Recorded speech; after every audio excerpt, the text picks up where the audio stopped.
They loved it. They were like, man, that was so good and everything. But you know what, kid? You got to make it here next time. So I was like, I get it. You got to make the meal in the firehouse. Oh, that's part where of it. Everybody comes together. You know, because it could be all over the firehouse, but that's where everybody, who's chopping this, who's cooking that, who's sauteing things. Yeah. Who's doing the entertainment. The camaraderie. I would put my Louis Prima on the stereo and we would just be going, you know, jump, jive, and wail. And, you know, I'm just a gigolo and place would be hopping. Yeah. Oh, it was fun. Oh, that's nice. And great meals. About 11 guys would eat at the same, you know, we'd all eat at the same time. Yeah. And then everybody chips in at the end of the meal because, you know, the city doesn't pay for anything. We pay for everything. That's crazy. All our TV, all they get paid for is the firehouse. Everything else we have to buy. Really? Yeah. Is it still that way? Yeah, still that way. Wow. Well, when I was on the job, you bought your own turnout coat and you had a helmet. I brought some helmets here too. And the helmet fit perfectly to your head. They made it a mold to your head. So you didn't need a chin strap. It just stayed on there. And then when Giuliani came in as mayor, and we had a couple of fires where guys got killed and everything, and he couldn't believe how shabby we looked because we had nobody fixed their gear. Nobody gave you new gear, so you went years with this gear, and it looked like the coats were all ripped up, and you know, I loved the way it looked. Like the Blaze News Bears, huh? And all the other fire departments around the country and everything, they already had bunker pants and bunker coats, and they had hoods. So you had to wear these. I hated all of that. I hated the bunker pants. I hated the hoods.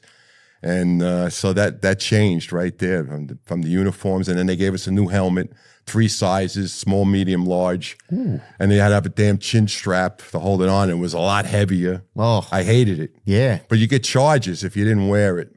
You know, if you took your old helmet and you got caught with it, or you got caught without your bunker pants on, because it was like the takeover. You know, it takes a few years before the old timers really give in to all the changes. Yeah. Everything takes a few years to kind of seep in. Oh, especially in the fire department, it's all tradition. Yeah.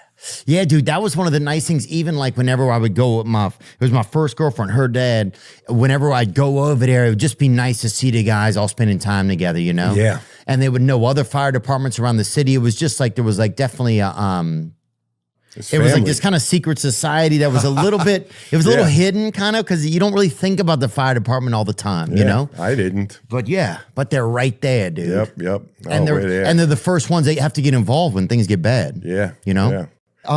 Yeah. If it's okay to talk about what were things like during 9/11? Like what was, I mean, I know kind of like what some things were like, but when you look back on it, like, well, I got off work that morning. I did a 24-hour tour on the 10th, and I just got home, and I had a power wash and painting business on the side. Oh, yeah. And I had my Dominican helper waiting for me at home, you know. So I got home. We came in. I'm making coffee, and my wife calls me. She's at work, and she says, "You see what happened? They flew a plane into the towers." I'm like, "You're kidding me." I put a little TV on that I had in the kitchen, and I'm like, "Holy shit." I'm like, what happened? Did the guy have a heart attack? You know, I thought it was like a single plane that the guy just flew in by accident. Yeah, some guy fucking just couldn't get a ravioli you didn't know down the or first something. one. You didn't know it was terrorists. So then we get to the paint store, and the guys are all around the counter with a TV, and I come in, and the guy, Tony, turns around.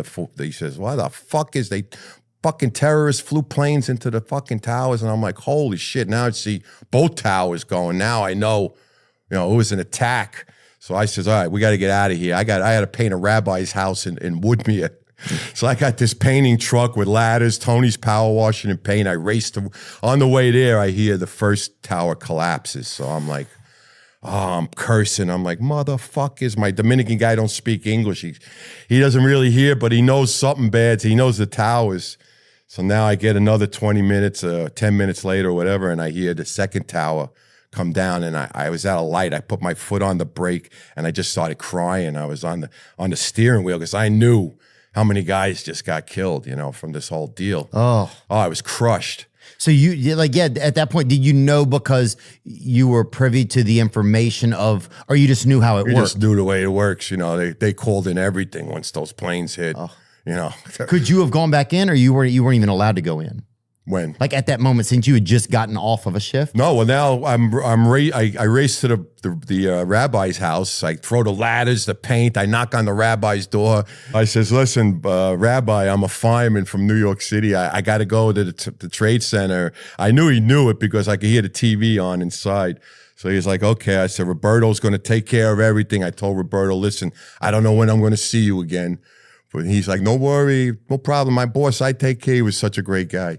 So now I'm racing with my van, and I'm going in and out of the the elevated train, and I'm got my hand on the horn, and I'm pedal to the metal, and everybody's probably looking like, what the fuck is with that painter? I'm in on the wrong side of traffic. I'm just like the French Connection. I'm in and out of fucking cars. I get to the firehouse, and it's chaotic. Everybody's running in.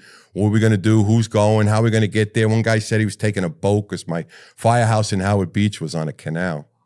Yeah, so my friend Whipper comes in. He's got a Suburban, and my friend Bobby comes, and he was like, "I'm going in with my Suburban. Whoever wants to go, I'm leaving now." And were there some guys that did not want to go, did not want to be involved? No, everybody went. Wow. Yeah, so we grabbed our gear. A lot of guys went to a staging area. They made that mistake because they got stuck at the staging area.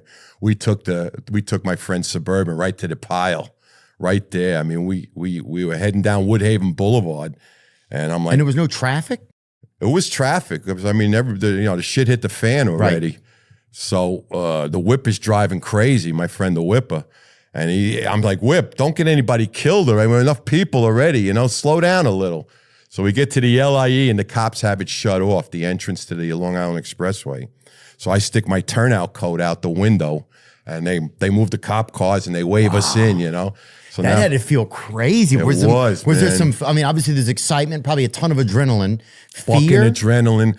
What are we going to do when we get there? Right. We're going to be an ambulance. We're going to take bodies and we're going to rush them to the hospital. That's what we figured. So now we're racing down there and we get to the Midtown Tunnel, and my friend Whip is a driver, man. He's the best. We're doing 100. And we're going through the Midtown Tunnel, and it's like a time warp with the lights and the yellow bricks, and we're doing 100 miles an hour. We come out, we head downtown, by the Midtown Tunnel. We head down, and he takes us right to the rubble. And we get out of the car, and now it's dark like an eclipse. And all the stuff is coming down on us, all the paper and the ash. Yeah, it was dark. The walls were standing still. Did it look something like this, or it looked just different? like that? Only that's a week later or whatever, maybe. But it was dark, and when we got out of the car, we couldn't breathe. So we had to rip up T-shirts, and we put them around our faces to breathe. And then I noticed there was an old hardware store right across the street with like a glass door. So I grabbed a tire iron, I went over, I smashed the door open, and we all went in. We grabbed ropes and masks and sledgehammers, whatever. Cops came in behind us. Everybody was grabbing shit. So now we start to climb, and it was like, the top of the trade center was only about 6 stories high now, and we were climbing, and there was nobody around. It was quiet, dark, eerie, and we heard all the pass alarms going off that when firemen aren't moving, it makes a screechy noise, and you could hear that all around, and there was maybe 1 or 2 other firemen. We were the only ones there, and we were going in and out of voids, Calling anybody hear us, banging on shit. And waiting to see if that happens, and nobody. Finally, we worked all the way up to the roof of the trade center, which was AstroTurf.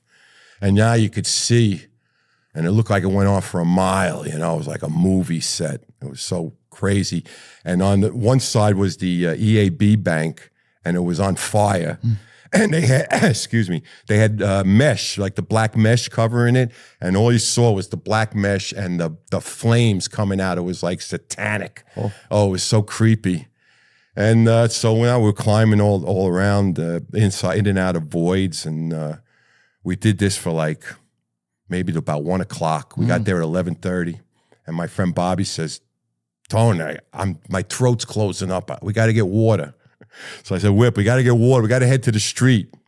Now it's like 1 o'clock. People are coming in from everywhere. Firemen, from cops, firemen, the National Guard was coming in. So we worked our way to the street, and then we needed water. And there was a guy, a Wall Street guy with the expensive suit on, covered in cement dust, and he had a bottle of water, you know, like those big bottles? The big bottle, and he was going around giving everybody water and, you know, trying to wash their eyes out and shit. And we were just waiting our turn to get some of that water. And as we were doing that, these 4 women, they come out of nowhere. They set up 2 barrels, a piece of plywood. They had Wonder Bread and peanut butter and jelly, and they started making sandwiches out of nowhere. It humbled. And I got a little emotional because it was like, you know, to see all these people coming together right at this time, no matter what your race, creed, color, working together. So we passed the peanut butter and jelly sandwiches. We had the water and we went back. But before we got up, a deputy gets up on a car and he yells to whoever can hear, you know, and it was like, 6 truck, we just got a call. They're trapped. They're in a shaft. And we're going to find them. We were like, this is the first time we're hearing anybody's alive.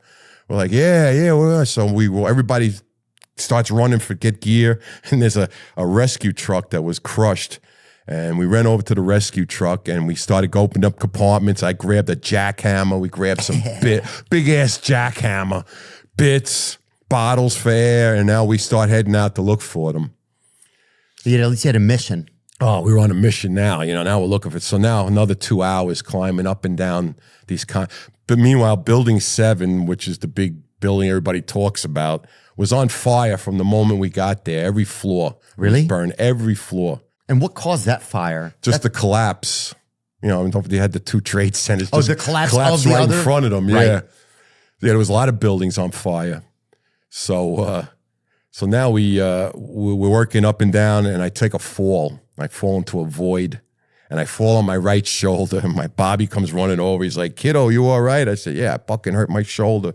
He helps me up. I take the jackhammer. I throw it into a void. I'm like, fuck this shit. We had no radios. We didn't know if they found anybody or anything. Oh, excuse me, my pin. It was almost impossible. It was impossible. It was finally, we threw all this shit down because it was a couple hours already climbing again. And when you're climbing up these big jagged pieces of concrete. I'm sure it's scary. In and out, in and out. And we made our way into a store, like a high-end store that was maybe 3 stories up. And we went in through the window because 3 that's stories up what? High, because the rubble was that high. So we crawled into their window, and it was a high-end women's store. And it's dusty and dark, and we're crawling around. I'm looking under all the clothes to see if there's anything. We're yelling, anybody here, anybody here? Nobody there. So we worked our way back out. And now we went to the Marriott, which was a hotel right there. And we came in one of these big broken windows. It was right there at ground zero. It was right there at ground zero, huh? Yeah. And we climbed down the debris into the lobby of the hotel. We're the only ones there, you know? So we're like, holy shit, look at this place, you know? We're looking around. And it was kind of kept okay? It was a big lobby. No, there was ash and broken glass.